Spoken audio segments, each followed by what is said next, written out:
Malamay maqlaysaa qofkan waaya hadalkiisu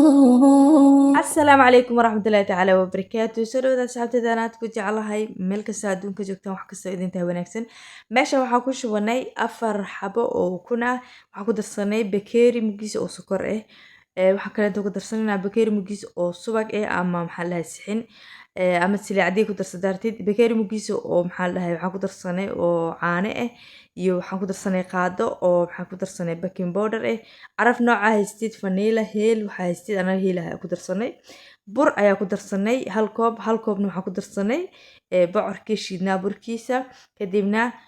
waan soo shubnay saas ayuu noqotay waan soo shubnay kadibna dabka ayaan saarnay hadaa rabtid foorno saaro laakiin anaga digsiga ku duwanaa markii dhowr daqiiqo ay saarneed waan barooweynay kabacdina waa kaasa sidaas ayay usoo qalashay waxaa waaye markaa waxay diyaar u tahay in la dejiyo caraftana inaba caadi maahan waa kaasaa waa soo dejinay kadibna waan jarjaraynaa saa u jeedaan doorshadayna waatana oo diyaar ayay noo soo noqotay doorshadan axbaabi aan iniga waramo maxaa la dhahaye waxaa dartood soo suubiya abaayooyin ay weydiiyeen ay dhaheen waxaa laga suubiyaa bocorka bowdharkiisa saan ayaa maxaa loogu suubsadaa doorsho haddii abtid waxaa ku darsanaysaa maxaa ku darsanaysaa maxaa la dhahaye suugada marka insha allah haddaan ugu cusubtahay subscribe noo saar haddii nala joogi jirtayna waad ku mahadsan